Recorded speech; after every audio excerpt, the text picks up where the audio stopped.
Thank you. And good morning again.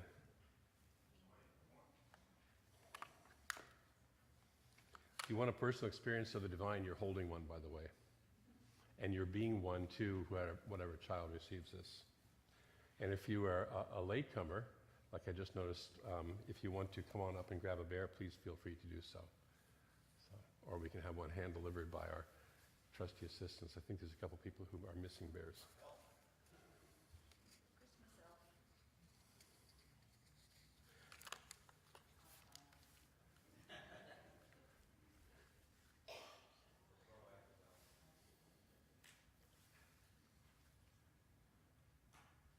All right.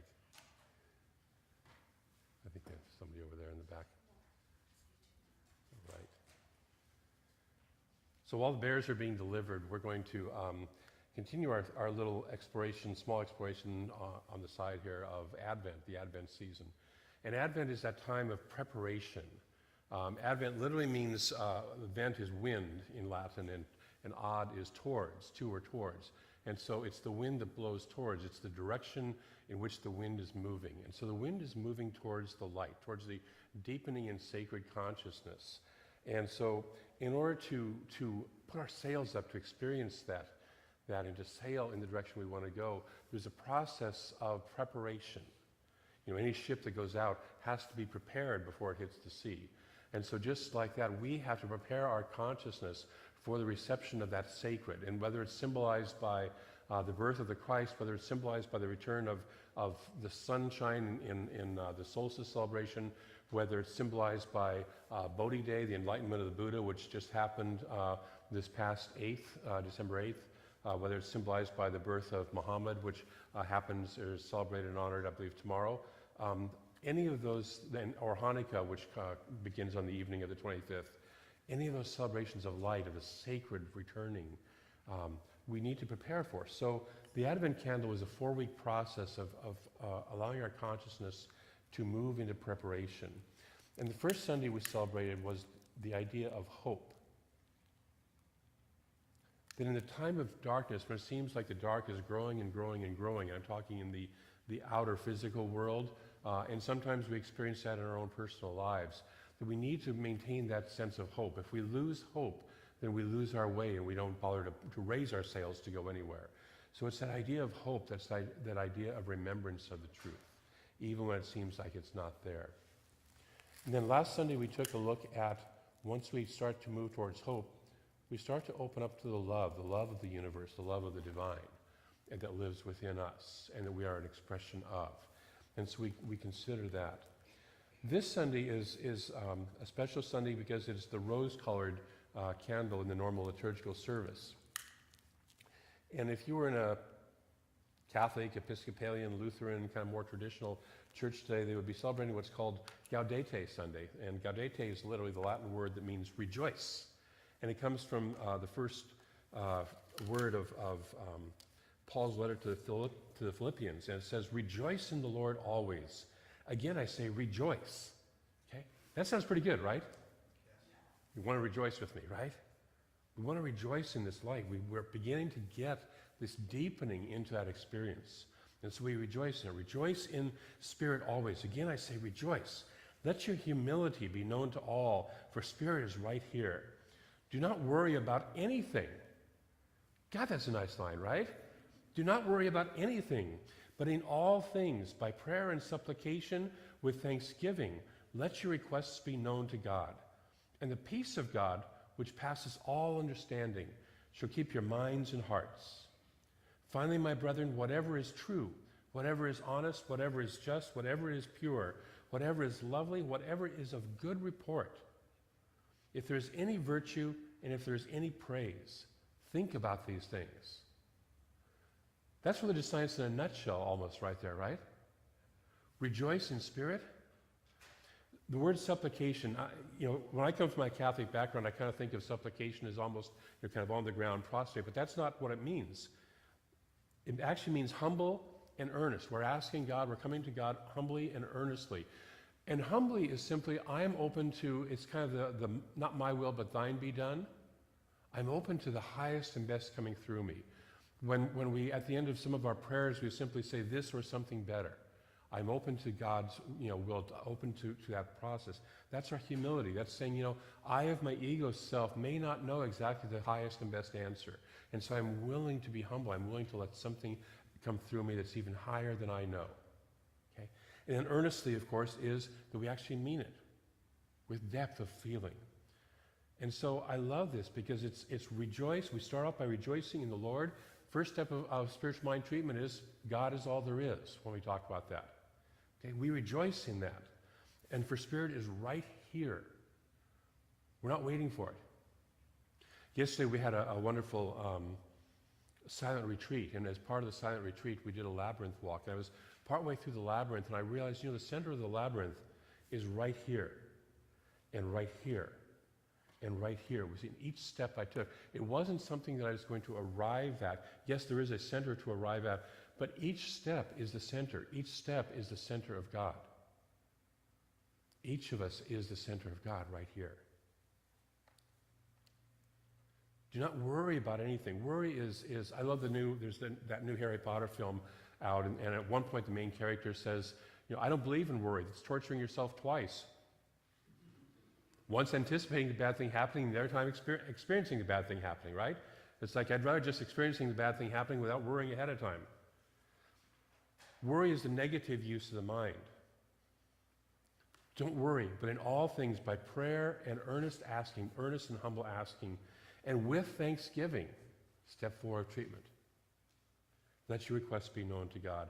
And the peace of God, which passes all understanding, shall keep your minds and hearts. And finally, that wonderful part about whatever is true, whatever is honest, whatever is just, lovely, the highest and best. Keep our mind focused on the virtue and on the praise. We can get so into the condemnation of things, right? And so keep our mind focused on the highest and best. And that's the invitation from Paul in his letter to the Philippians, and for today as we celebrate Rejoicing Sunday, Gaudete Sunday. That's the mini talk.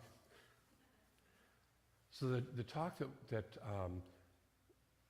we're doing kind of throughout religious science today, and we're working on this, we're kind of winding down for this year the theme of creating a world that works for all. Not that we're not going to keep focused on that, but we're winding down that as our annual theme. But the idea is of having a personal experience of the divine. And the vision that goes with that from our Global Heart Vision is we teach spiritual practices to address the everyday life. To address the everyday life. I love this teaching because that. Ernest says that it's practical, that this teaching is to be applied to human needs and aspirations. This is not pie in the sky. This is not sitting in a monastery or a cave somewhere, chanting, and doing nothing else. But this is an application in your and my life. I like that. That excites me about this teaching. Ernest says the apparent intangibility of the principle of mental practice is lessened. Now, a principle, by the way, is just, you can't see a principle, right? You can't see a principle or the law of gravity. You can't see the principle of aerodynamics, right? But you can experience it. Hopefully right now we all are experiencing the principle of gravity at work, right? I don't see too many people just kind of drifting, aimlessly around here. So, but he says the apparent intangibility of the principle of mental practice is lessened whenever and wherever anyone actually demonstrates the supremacy of spiritual thought force over apparent material resistance. And I love that we have a thought force that is more powerful than what appears to be the ability of things to stay the same. The ability of the appearance of material resistance. Apparent material resistance. So this isn't a theory or pie in the sky. It's a method. It's a practice. Ernest once said he wishes that he could have called this teaching the Methodist, but the name had already been taken. Okay? It's a practical process for harnessing the infinite energy and directing it. And we have to direct ourselves to be in alignment with it. See, if I'm using electricity, I have to work with the way that electricity works, right? Electricity doesn't work my way. Electricity works its way, and if I understand its way, I can then make things happen that I want, right? But I can't sit there and wish it would do something other than the way that electricity actually works. Okay? And so we have to learn it. We have to learn this nature and how it works. When we want to harness the energy of the atom or electricity, we have to learn to work with it. There's a story of a man who walks into a bank, and some of you may have heard this before. I'm sorry if I'm repeating, but a man walks into a bank to cash a check. Okay? And the teller says, well, you just sign on the back of the check and I'll give you the money. He says, yeah, but if I sign on the back of the check and hand you the check, you're going to have my check and I won't have any money. And you might keep my check. And then I'll be out the money. She goes, but sir, we're bonded. This is how it's always done. You sign the check, you hand it over, I give you the money. Okay? And they go back and forth on this for a while. And finally he says, no, I'm not going to do this. And she says, well, then I can't give you the money. So he leaves. He goes to a bank down the street, has the same dialogue, the same exchange with another teller, goes to a third bank down the street, and he's having the same exchange with the teller, and the teller reaches underneath her desk, pulls out a plastic baseball bat, whacks him over the head with a baseball bat, and says, sign the damn check. He signs the check, he hands it to her, gets the cash. Okay? And he goes back to the first bank, and he says, see, I got my cash at that bank down the street. And she goes, and the first teller goes, well, yes, but I bet you still had to sign the check. And he says, well, yes, but nobody ever explained it to me the way that she did. Okay? We get to learn how to work with the infinite and with the energy if we want to have a personal experience of it.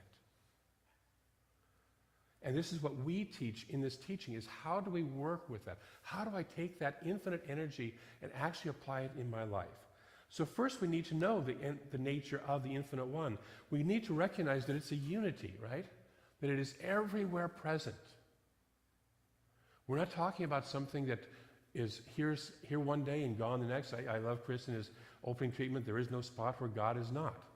I learned that in the children's program a long time ago. It's one of the ways to teach children. There is no spot where God is not. The presence of the divine is everywhere present, fully present. All of it is at every point of space and time. Meister Eckhart said that we are a center. God is a center whose center is everywhere and whose circumference is nowhere. Every point of space and time is a center of God. You and I are centers of the divine. If you want to know a personal experience with God, you are God personally expressing. You are God, and I am God personally expressing. That person sitting next to you is God personally expressing. So we need to understand that it's fully present everywhere, that it is a unity, and what that means is that whatever is true of it at one point of space and time is true of it everywhere. And then we learn that it has qualities. We learn that it has the quality of life, right? Have we noticed that there's life? Yeah, so it has life. It is love. It is light. Every spiritual mystic who's ever had a divine experience, a divine revelation, always talks about light. That's why I love this time of year. Jesus was considered the light of the world. The Buddha was considered enlightened. All of this is about light. And then it has power. It has the ability to get things done. Not power over, but the ability to move things into form and experience. And out of that power comes a sense of peace. When I know that I'm living with that, I have a sense of peace that passes understanding. It also has beauty, because we can perceive beauty. And out of that beauty comes joy. And we live in this. And these are qualities of the divine.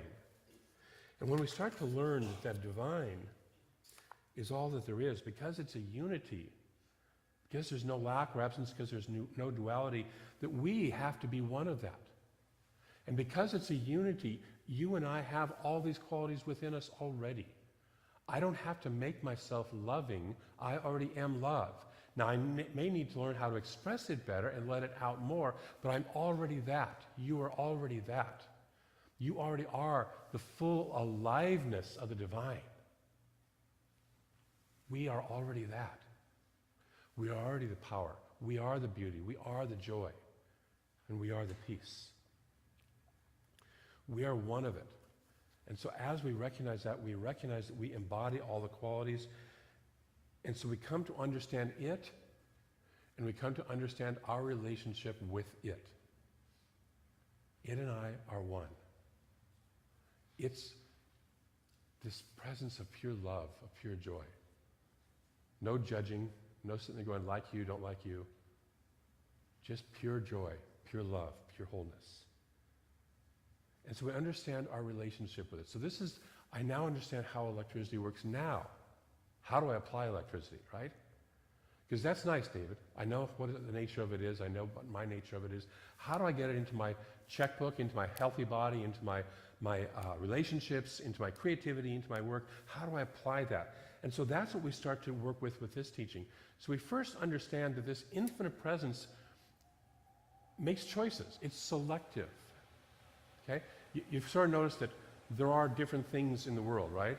And so it is selective. It selects things. It chooses to show up as a star, a planet, a person, a tree, a plant, a rock. Okay? It's selective.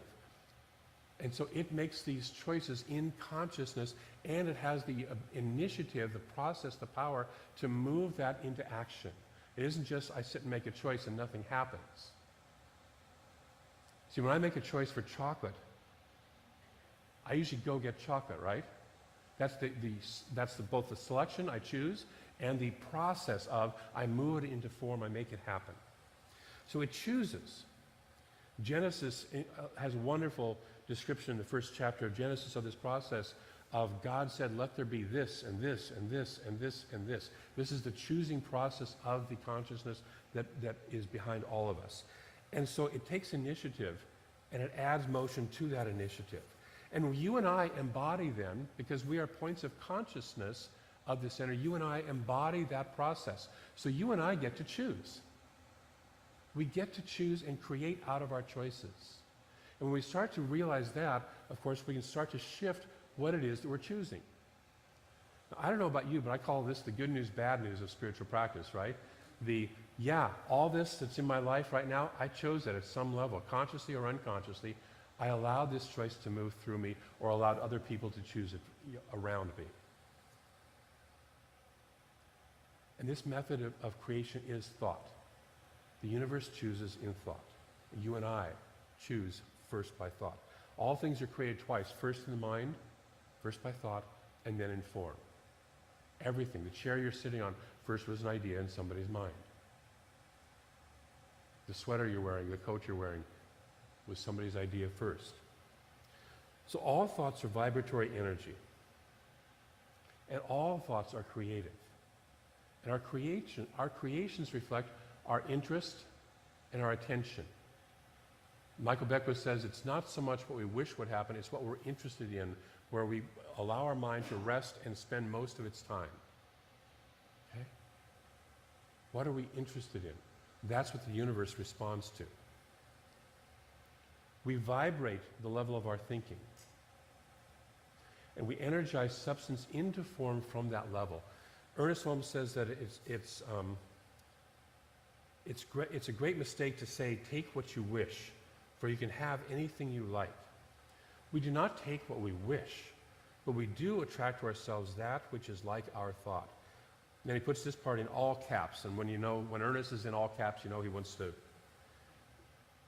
beat you over the head with a point. Man must become more if he wishes to draw a greater good into his life. So it isn't just our wishes, it isn't just our thought, we have to become that. We need not labor under the delusion that all we have to do is say that everything is ours. This is true in capital R reality, but in fact, it is only as true as we make it. So everything is ours, but we have to vibrate, we have to think, we have to allow our mind to be sitting at the level of that as our reality. When Jesus says, to him that has, more shall be given, he's talking about, do we become that which we want to manifest? Do I become that? Do I become that?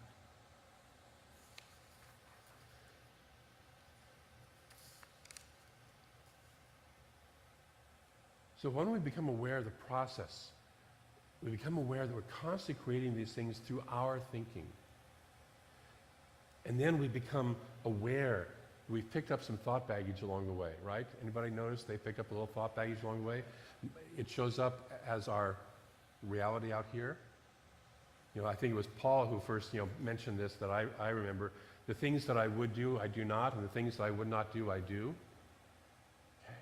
And so we find ourselves doing things because of who we are. One of my favorite books I'm working with right now is Joe Dispenza's book called Breaking the Habit of Being Yourself. Okay? And if we want to be something new, if we want to have something new in our life, we have to become something new. I can't just wish it was different, but we have to do the work of becoming different ourselves. We have to be the person who already has what it is we want to manifest in our life. I think it was Wayne Dyer who says, I'll believe it, I'll see it, I'll see it when I believe it, instead of I'll believe it when I see it. Most of us want to wait for the outer result. The outer result comes when our belief shifts. And it's not just our wish and our thought, but it's when our belief, when our knowingness, when our essence shifts. Then we become aware of that. Then we start to manifest something different. And so this is where the application of this method comes from. How do I change my mind to align with what I truly think? And how do I become aware of what my true self really wants? Those are the two questions that I sit with. First of all is, so much of our baggage is picked up because we're told what we should want by other people, right? And then we try and pursue that only to find out down the road, the essence of me, the truth of me, didn't really want that. It's a wonderful phrase called climbing the ladder of success, only to find that it's leaning against the wrong wall. And we oftentimes find that. We've climbed up to where we think we want to go, and it's leaning on the wrong wall. It's not leaning on the wall that you really want. So the work that we have is to start to pay attention to the essence of who I am. What wants to express through me? What is my real self? And sometimes it takes a while to kind of clear the dirt away and remember who our true self is, right? But that's work that's so powerful to do. I loved it yesterday, several of us spent the time in the silent retreat just clearing away the dirt, clearing away the muck, and spending, 7 hours in silence and just being with our true self, our spiritual self. I don't usually take enough time to do that myself, and I know others don't either. And so it was just beautiful and refreshing to be able to do that. And then to secondly say, then out of this, what do I want to create? What does my true self want to create? So the work becomes first to pay attention to my thinking. To pay attention to my thinking. And it sounds easy, but it's not. The second one is, then I align my thinking with spiritual truth. I align my thinking with that spiritual truth. So I understand now how the infinite works, and I align myself with that. So I work with an idea of what in religious science we call our mental equivalent, or what's our normal thought broadcast putting out. What is my normal thought broadcast putting out? And if I want to know what it's putting out, I just have to look around at my life. That's what it's putting out. Okay? And if I want to change that, I don't mess with the stuff out here. I change my broadcast from in here.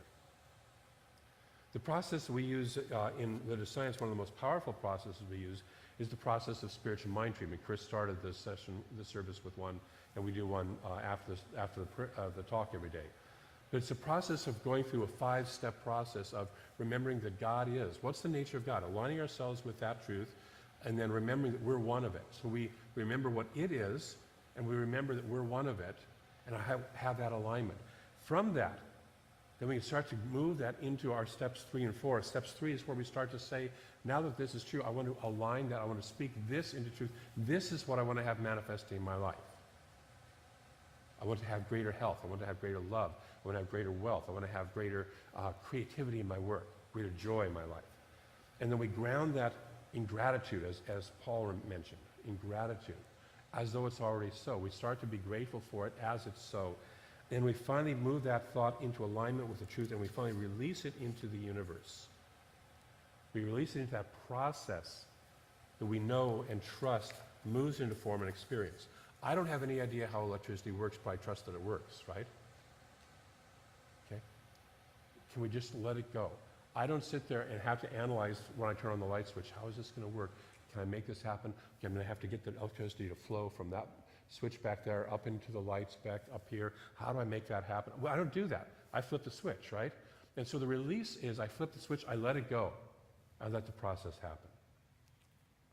So this week I want to invite us to first of all examine an area where we'd like to experience more life, more of our lives. Just choose one. It doesn't have to be big, it doesn't have to be small. Choose one where you'd like to have more of that life flowing in your life. Secondly, ask, what must I be believing to produce my current results? So I look at my current results and say, okay, this is just what I'm believing. No malice involved, no beating yourself up. It's just, okay, this is what I've been currently taught to believe, and I'm doing it. And then finally start to begin and practice a new belief. Start to say, so what would I be thinking and believing if I already had what it is that I want in my life? How would I start to be thinking and believing and acting and feeling? And move into gratitude for it already being so. And we have wonderful practitioners who are available after the service and also in general to help support that process. They're trained in thought coaching and spiritual coaching for that. So that's what I invite us to do this week. Pick an area. Notice just where you're at right now. What must I be believing? What must I be thinking right now in order to create the result I'm having right now? And finally, what would my thinking, feeling, nature, my vibration be like if I was already into the area where I wanted to be, into what I wanted to be?